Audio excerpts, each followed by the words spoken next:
Move the Mouse here, and it's time for another episode of the How To series. And in today's episode, we're going to talk about all the things we unlocked at the Worthy Village milestone. So there's definitely a lot to unpack here, and some of it is DLC related, so I'll do my best to stay away from that. But if you see me kind of skip over anything, that's why we're going to talk about all the DLC content in later episodes. But if we bring up our milestones, we've unlocked a new area, districts, policies, a second loan. We've got the firehouse and police station buildings, both very important. And if you've been watching my channel for a while, you know how important fire stations are. So let's start with that. And I'm going to place a fire department down. In this case, on this side is actually where I'm going to throw it. The reason for that is a couple things. One, we have a 4-lane road over here. And two, we have a power plant over here. Now let me tell you why those affected my decision of where to put the fire station. So if we put a fire department here, because of this 4-lane road and this median, when the fire department wants to leave the station, they can only turn right. They've got to go down this way, go around the block, come back that way, hit the roundabout, and then head up here if there's a fire in industrial, which it seems often there is. Okay, we've got water problems. Let me pause for a second. If you remember in a previous episode, in the budget, we had the water turned down. Now you can micromanage this much more than I do, but I don't want to keep coming in here too often. So I'm going to go 50, 75, 100. And again, you can switch between day and night with Y or triangle on consoles. But that'll knock our water budget up, which should solve our little problem right here. Also, we are having kind of the same issue on power, it looks like right now, so let's bump that up to 100. And then if we let it play at 3 times speed for a second, that should sort everything out. So back to the fire station. Sorry about that. So this is kind of a bad situation, right? If I need to get to the other side of the road, I have to go all the way around the block, and it could really slow down the time it takes the fire trucks to get over here. We have our power plant over this way, and this is a really, really bad building to lose to a disaster like a fire. If your power goes out and you don't have enough money to replace that, your city can quickly go into bankruptcy. People will move out. You'll have all kinds of problems, and it's pretty much game over. So when you're putting your first fire stations down, definitely make sure your power plant is well covered. Now, just next to the fire is the police station, and again, they can suffer the same problem, but the time it takes them to get to their calls is not going to cause a building to burn down. It may cause residents to be very unhappy, but it's not going to quite have the impact that a fire station placed in a bad spot would have. We'll go ahead and drop that right there on that main block. Makes everybody in the area happy. And we'll jump back in over here to our milestones just to take a look again at what we unlocked. Right at the top of the list, you'll see new areas. What we can do there is hit Y or triangle and go to areas. You'll also notice that you can hit D-pad shortcuts as well. So if I hit up on the D-pad, that'll bring me to areas. Now, one of the unfortunate limitations of console is the fact that we're limited to just 9 tiles. And not only that, but you can only go 2 tiles away from the starting tile. So you could get the 9 tile square kind of around that center, right? You could go up this way and make it a 9 square, basically in any corner. But you can't go further than that away. You can't, I can't go one more over to the right. Just because I'm limited to 9 tiles doesn't mean that I really have that many to pick from. It's basically 25 tiles that you have to choose from. A 5x5 square. And you could only buy ones that are adjacent. So I can't buy a diagonal one. I have to buy one that shares a long border. In this case, just to have some highway to work with, I'm going to go north. But what you might consider is Diamond Coast is actually a pretty cool build if you build out down this way, these 9 tiles. Because you get all this peninsula, you get a mountain in there, you get all kinds of coastline. The price you pay, though, is that you're funneling all this traffic off of that one highway exit. So you better not have any spots where it's backing up if it's feeding all the way into your map. But that is kind of a cool build that I really like. The peninsula here on this map, one of the reasons why I picked this one, I wanted to kind of show that off. But in our case, I'm going to be going up here so that when we unlock the highway, we've got a little bit more to work with and we don't have to build everything from scratch. Now we'll jump back into our milestones in just a minute, but we've got a ton of demand that's building up, so let's go ahead and extend our neighborhood all the way up to the highway. And since this is residential traffic, it should be just fine. If it was higher density or commercial traffic, which requires trucks to bring it goods, then I'd be a little bit worried about, you know, some of these houses or some of these businesses that would be kind of stacked up here in the back, having some problems with traffic. But since the only things that are going to be on the road here are residential cars and the occasional garbage truck and, well, hearse and ambulance, I guess. All right, so there's a lot of stuff on the road. We got to manage our traffic carefully, but by having this all residential back here, it certainly minimizes a lot of the problems that you run into with the other zones. Commercial needs goods delivered to it so it can sell off to the residents. And then, of course, industrial lives and breathes with trucking. So they're bringing in goods from off map, they're exporting stuff that they make or sending that down into the commercial zones. So this is going to be a constant flow of trucks in your industrial zones. So definitely plan accordingly there. We've got people complaining about water and it's not our budget. It's because we haven't extended those pipes. I'm going to come up 440. And if you do that between two parallel pipes, you get that perfect little bit of overlap. Those that are returning have probably heard me say that many, many times. And you can go 460, but 440 works too. So back into our milestones, we've unlocked districts, policies, specializations, all sorts of stuff. But we've got that money sign staring us right in the face. So let's go borrow some money and then we'll jump into our policies and talk about some of that. So back into our economy, our loans tab, and we can borrow that money. Now we only have 11,000 left to pay on this. So if we needed a little extra money, you can always pay and take that loan right back out. Now over here on our zoning tab, we've unlocked the ability to paint districts. And districts can allow you to do some pretty interesting things with your city. For right now, I'm going to define this neighborhood that we've kind of already built out as a district. Whoop. And it lagged a little bit when it auto-saved, so let me just finish painting that. You can change the brush size that you're working with by holding the Y button. If you want the large brush, it's even more ridiculous. And then the small brush is obviously smaller. It'll stick to roads, and that'll be useful for something that we're about to talk about in a second here. But I'm going to let people keep moving in. We've got plenty of residential space over here. We need more industrial, which now we can go a little further up this way since we've got that space above the original tile. Just to space things out nice here, I'm going to break that road and rebuild it.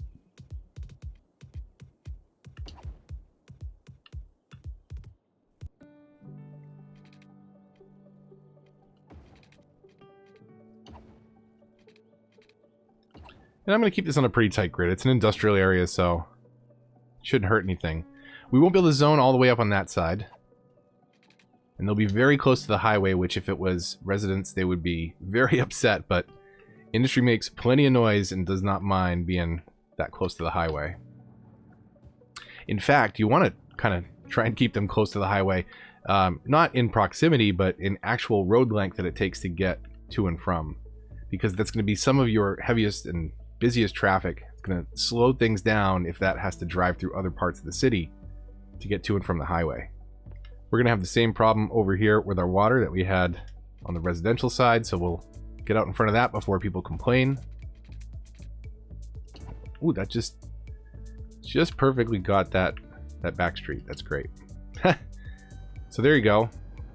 I feel like the industrial areas are more prone to fire. And sometimes I feel like my maps are more prone to fire.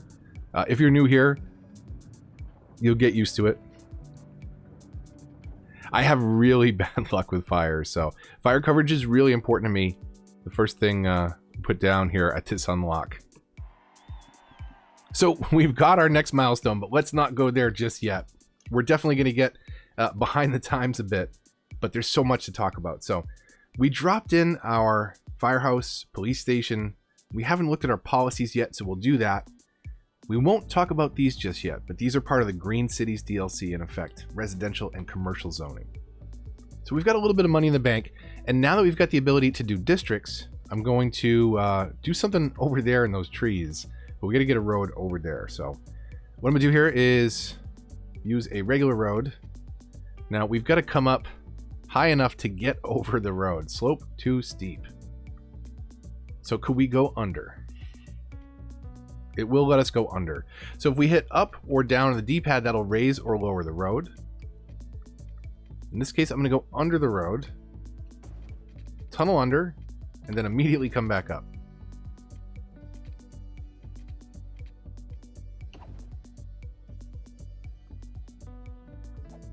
Now I'm going to freeform a road just so it kind of bends through this area.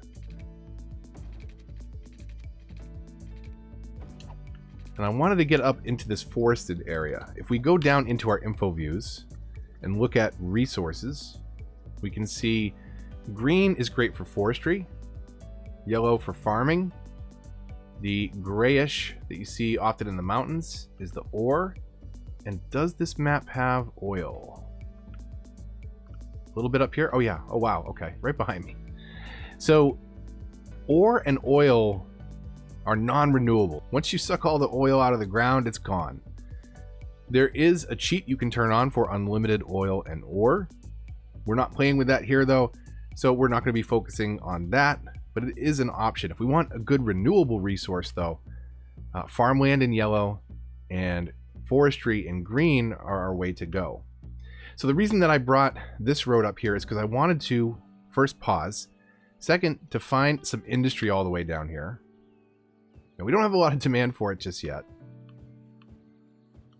but when we do, we want to go over to the district tool. I'm going to go with a medium brush, and I'm just going to paint either side of the road there. I'll go over to this yellow tab, which lines up with the industry color, and we can stamp a specialization on this district and make the industry in this area do a certain thing. In this case, we can say forestry. Again, this is a renewable resource. It does increase electricity consumption, but it increases tax income.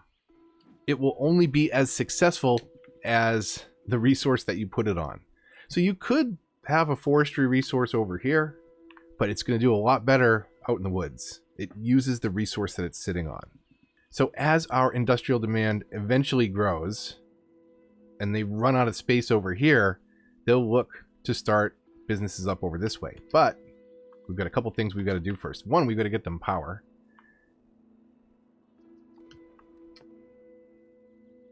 That's not a lot.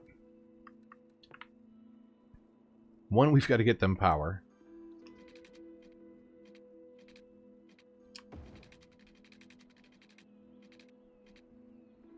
So let's do that for now. We'll keep an eye out for people complaining about power up there.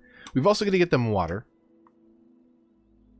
So we can kind of follow this same line and build our pipes parallel to that same network we've got going down there. That way, if we expand our city this way, it should be good to go. Later on, we'll get specializations for commercial, residential. I'm not going to talk about these just yet because these are specific to the Green Cities DLC. Quick check of our budget. We are at 100% for electricity and we're having problems, which means that it is time for a second power plant. So I'm going to drop this in right next door and kind of have just a bunch of these on a block until we are able to upgrade to a larger power source. So we talked about districts and some of the specializations that you can apply to those. But let's talk about policies now. You'll see that as the green check mark on the white paper to the left. So policies cover a bunch of different behaviors in your city, whether it's how services work, taxes, city planning, events. You have all these different settings. Not all of them are unlocked at first. So a few that I definitely recommend: smoke detector distribution.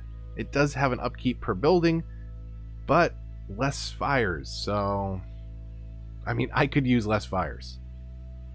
You have things like pet ban, which reduces happiness, smoking ban, which reduces happiness, but they have other benefits like reduced garbage and increased health.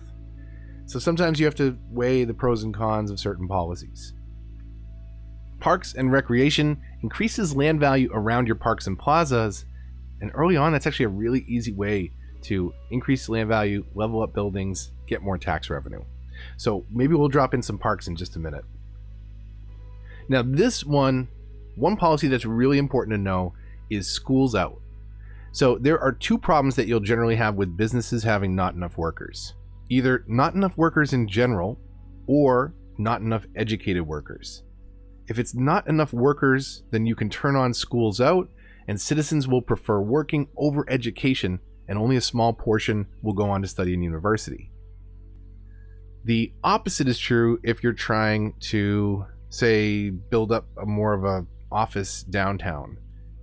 In that case, you may want to do education boost, and that kind of has the opposite effect. It prioritizes education over working for young adults, so they'll go on to university, land those office jobs, pay more taxes, and produce less garbage.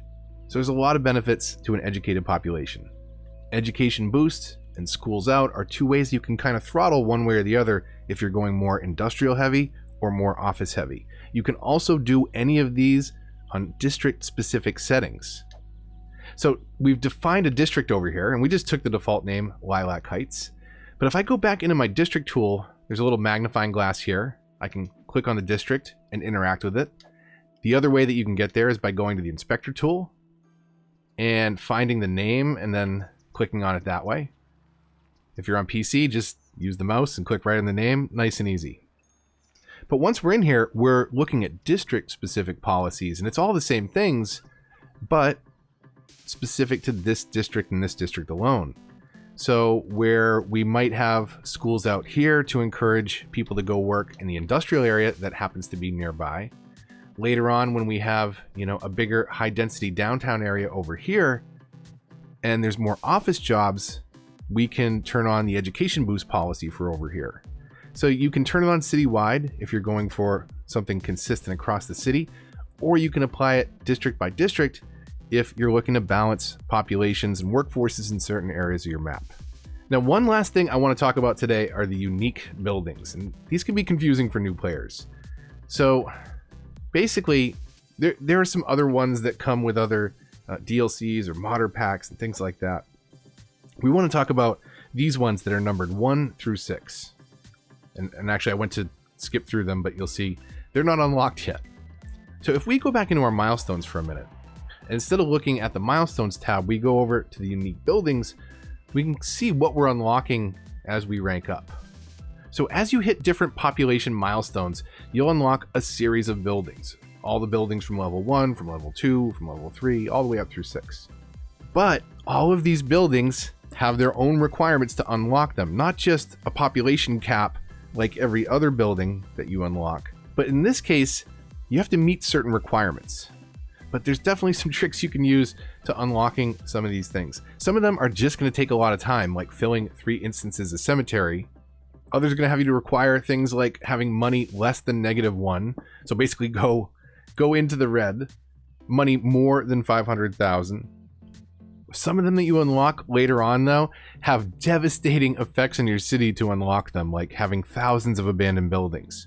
The important thing to note when you're doing that is to pause your game and save it, mess your city up to meet that requirement, and the second that building is unlocked, it's unlocked across all of your playthroughs. So the next time you hit that population cap, which unlocks level 1, level 2, if you've already unlocked the buildings, then they're already unlocked for you. You don't have to meet those requirements every time, and you don't have to save the game when you did that terrible thing to your city to unlock them. Now, these buildings all have an entertainment effect. They make people happy, they'll bring in tourists, but they also have a noise bubble that you can see is the orange inner circle compared to the happiness effect of the outer circle. If we jump back over to our zoning, you might remember that we did commercial over here, and then a tiny little square there for a pedestrian path, which we haven't dropped in yet, but we will.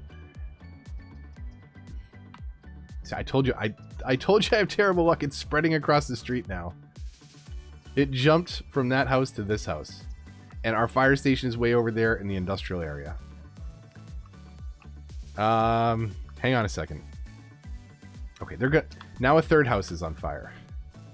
Now in this case, I think I mentioned earlier, If you put this on this street, it can be kind of tough if they're turning left or right to go across that, because they can't go across that median.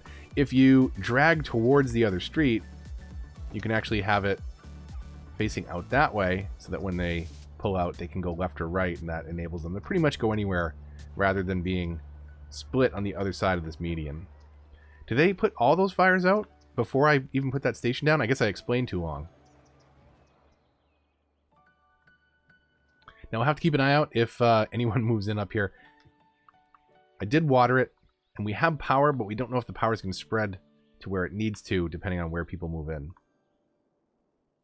All right, before we were so rudely interrupted by fire, I was about to drop this building in, and I think I want to put it over here. You can see that the bubble reaches across the street into the commercial zone, but it doesn't bother the residents. So I just want to see if we put that right there, we can have another street that comes down this way, and we've got the statue of shopping in there. I'm going to plop a couple more of these around if their noise bubbles aren't too bad. We'll do one maybe down here on this block. So that is a little bit lumpy, and maybe a little bit is an understatement. I'm going to pause the game because we're actually approaching our next milestone ahead of the one that we'll talk about at 1600. That's what we're going to talk about next week, and we're about to hit 2600. So at 1600, or whatever your tiny town milestone population number is, that can vary per map, we've unlocked things like park areas and industry areas if you have those DLCs, Park Life and Industries. If not, no worries there. Either way, we're going to talk about those later on, each in their own video. If you're looking to get started now, I do have a series from 2019 that I'll leave down in the description where most of the DLCs were covered. We've unlocked more policies, unique buildings, and I'm just realizing now that some of the policies that I talked about were specific to this level unlock, so sorry about that. But we've got all sorts of things: canals, fences, public libraries and playgrounds, and all sorts of parks. So I think next episode we'll work on expanding down here some more residential areas, because it looks like that's what we need next. And just for simplicity's sake, I'm gonna do the exact same thing here. I'm gonna mirror this on the other side. So I'm not gonna go through kind of building that on camera. Just do this exact same thing on the other side. And in fact, I don't know why I connected these streets, but not these streets. But start with intersection here and here, and we'll just mirror this out, give people some room to move in. We'll look at some of our problems and keep an eye on those things. It's either budget or overall supply, so easy enough to figure out. But we'll do all that in the next episode. Hopefully you found this one helpful. If you did, likes, comments, and shares all help the channel a lot, and they're so greatly appreciated. If you're new here, subscribe for more. I'm updating this how-to series for 2020. We'll be covering all the aspects of building a city, including individual videos on all the DLCs if you want to check out the mechanics of some of those. Follow me on Twitter and join the Discord if you want to get involved in the discussion. If you'd like to support the channel, you'll find links to that and all those other things in the description down below.